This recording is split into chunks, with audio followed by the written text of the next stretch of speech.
श्री शिवाय नमस्तुभ्यम हर हर महादेव। जैसे कि आप लोग को पता हो कि पितृपक्ष का बड़ा ही पावन और शुभ अवसर है, जो कि हमारे जीवन से पितृदोष, वास्तु दोष, काल सर्प दोष को दूर करने वाला दिन, जो कि आपको यह पितृपक्ष हमारे जीवन से जो पितृदोष है उसे समाप्त करके पितरों की कृपा आशीर्वाद प्रदान करता है।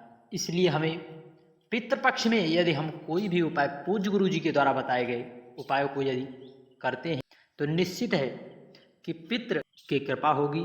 जो हमारे राशियों में लोग हम जब जाते हैं किसी ब्राह्मण देवता के पास तो बताते हैं तुम्हारी काम अक्सर बिगड़ जाते हैं, तुम नौकरी के लिए प्रयास करते हो तो नौकरी में आपको बाधा आ जाती है, आप धन कमाने के लिए जाते हैं तो फिर भी आपको बाधा आ जाती है, आप घर में धन रखे हुए हैं या आप जहाँ पर 10 रुपये लगना है वहाँ पर आपका 50 रुपये लग जाता है, आपकी आमदनी 200 रुपये है, खर्च 500 रुपये हो जा रहा है। तो ऐसे में आपको यह संकेत देता है कि कहीं ना कहीं हमारे जीवन में, हमारी जीवन शैली में कहीं ना कहीं पितृदोष, काल सर्प दोष, वास्तु दोष है।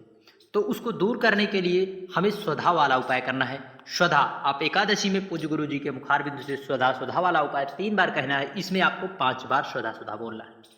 कितने बार? 5 बार। जो कि स्वधा, जो भी व्यक्ति स्वधा स्रोत का पाठ इस पितृपक्ष में करता है निश्चित ही उसके पितृ तृप्त हो जाते हैं और पितृ उनको आशीर्वाद देकर जाते हैं। तो यदि आपके घर में स्वधा स्रोत का पाठ हो रहा, यदि पाठ की कोई भी लिखी हुई नोट्स या कॉपी है तो निश्चित है आपके जीवन पर पितरों की कृपा जरूर होगी। तो आइए चलते हैं, कौन से उपाय हैं जो 5 बार स्वधा बोलने वाले हैं, तो आइए उसको करते हैं। इस तरह से आपको ये दिखाई दे रहा है ना, ये आपको लेना है काले तिल। कितने काले तिल? आपको गिनती नहीं, कम से कम आप विषम संख्या में ले, चाहे आप 5 ले ले, 11 ले ले, 21 ले ले, इतनी ले ले। और आपको काले तिल लेना है। पहली बात तो पूज्य गुरु जी ने चुटकियों की संख्या की, आप एक चुटकी ले ले इस तरह से, और आपको इस तरह से थोड़ा सा दूध लेना है, गौ माता का थोड़ा सा ही दूध मिले, थोड़ा सा ही दूध ले ले। और हो सके अगर पर्याप्त हो, आप इस समय गंगा स्नान के लिए तीर्थ यात्रा पर गए ही होंगे तो आप गंगा जल थोड़ा सा उसमें डाल लें। दूध, काला तिल, गंगा जल। और एक चीज है जो कि आपको इस तरह से पुष्प, सफेद पुष्प, जो कि हमारे पितरों को बहुत ही पवित्र है, बहुत ही प्रिय है सफेद पुष्प। देखिए आप श्राद्ध पक्ष में सफेद चीजों का बहुत ही प्रयोग होता है, आप अपने जीवन शैली में देखते ही होंगे।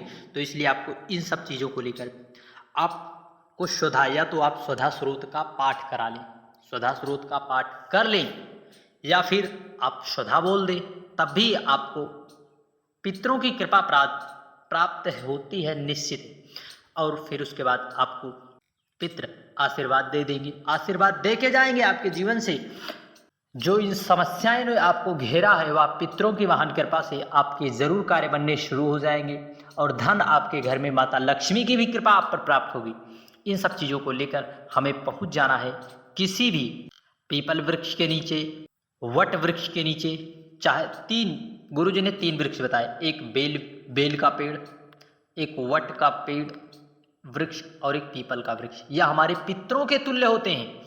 फिर उसके बाद आपको वह यहीं पर जो काला तिल वाला है इसे आपको समर्पित करना है। तो आप मान लीजिए शनिवार को कर लिए, रविवार आ गया तो आपको रविवार के दिन पीपल वृक्ष के नीचे नहीं जाना, आपको जाना है वेल वृक्ष के नीचे। कहाँ पर? वेल वृक्ष के नीचे। या फिर आप वट वृक्ष के नीचे जाए। कहाँ पर? वट वृक्ष के नीचे। आपको वट वृक्ष के नीचे चले जाना है। आपको इस तरह से वट वृक्ष के नीचे जाना है। कहाँ पर? वट वृक्ष के नीचे। रविवार के दिन आपको वह जो काला तिल और सफेद पुष्प, गंगा जल, यहीं पर आपको स्वधा स्वधा स्वधा स्वधा आपको 5 बार बोलना है। क्या? स्वधा। या फिर आप स्वधा ना बोल पाए तो आपको स्वधा स्रोत का पाठ कर देना है, जो कि 12 श्लोक वाला है, पूज्य गुरु जी ने बताया। यह कर्ज मुक्ति भी आपके जीवन से दूर करेगा, क्योंकि बरगद का पेड़, वट वृक्ष का पेड़ हमारे जीवन से कर्ज मुक्ति के लिए, पितरों की कृपा प्राप्त कराने के लिए, धन संपदा के लिए यह विशेष होता है। इसलिए क्योंकि इसकी जड़ें जो है, चाहे बारिश हो या ना हो, परंतु यह हर समय हरा भरा रहता है। उसी तरह हमारे जीवन में भी पितरों की कृपा प्राप्त कराने के लिए वट वृक्ष, पीपल वृक्ष, वेल वृक्ष, इन तीनों के अलावा कोई वृक्ष नहीं है। पूज्य गुरु जी ने ऐसा बताया। तो आप 3 वृक्ष जो है पितरों के तुल्य होते हैं, आपको उसे वहीं पर समर्पित करके अपने पितरों का भाव स्मरण करते हुए हो सके तो आप एक लंबी बत्ती का दीपक अपने पितरों के निमित्त जला दें। निश्चित है आपके जीवन से पितृदोष दूर होगा, साथ ही साथ पितरों की कृपा आप पर जरूर बनेगी। श्री शिवाय नमस्तुभ्यम, जय महाकाल। बढ़ते हैं रविवार के दिन किए जाने वाला विशेष उपाय। और आपको इस तरह से तांबे का पात्र लेना है, इसमें आपको एक लाल फूल डालना है। क्या? लाल फूल। या ना मिल पाए तो आपको थोड़ा सा लाल चंदन ही डाल देना है, और आपको एक गुड़ का टुकड़ा डाल देना है। फिर उसके बाद इस तरह से आपको अगर मिल सके तो गंगा का जल हो तो आपको गंगा के जल उसमें डाल लें थोड़ा सा, और एक गुड़ का टुकड़ा अवश्य डालें। फिर उसके बाद आपको इस तरह से भगवान सूर्य नारायण को अर्घ देना है। भगवान सूर्य नारायण को अर्घ देना है, प्रार्थना करते हुए अपने जीवन में चल रही समस्याओं के लिए कि बाबा, जिस तरह आप समस्त भूमंडल पर ज्ञान का प्रकाश फैला रहे हैं, उस तरह हमारे जीवन में भी ज्ञान का प्रकाश फैलाएं, हमारे जीवन से अंधकार को दूर करें, हमारे जीवन में सुख का प्रकाश हो, दुख का अंधकार सदा सदा बना रहे। इसलिए आपको ऐसी बाबा से प्रार्थना करनी है, भगवान सूर्य नारायण से, क्योंकि पूज्य गुरु जी बताते हैं क्योंकि सूर्य भगवान ही साक्षात नारायण है, या साक्षात नारायण का अवतार है। इसलिए हमें ऐसी प्रार्थना करके निश्चित है आपके जीवन से चल रही समस्याओं का भान देते हुए प्रार्थना कर लीजिए। निश्चित है आप पर भगवान सूर्य नारायण की कृपा के साथ साथ पितरों की भी आप पर विशेष कृपा होगी, क्योंकि भगवान सूर्य के ही पुत्र है यमराज जी, पितरों के स्वामी यमराज जी, आर्यमा जी।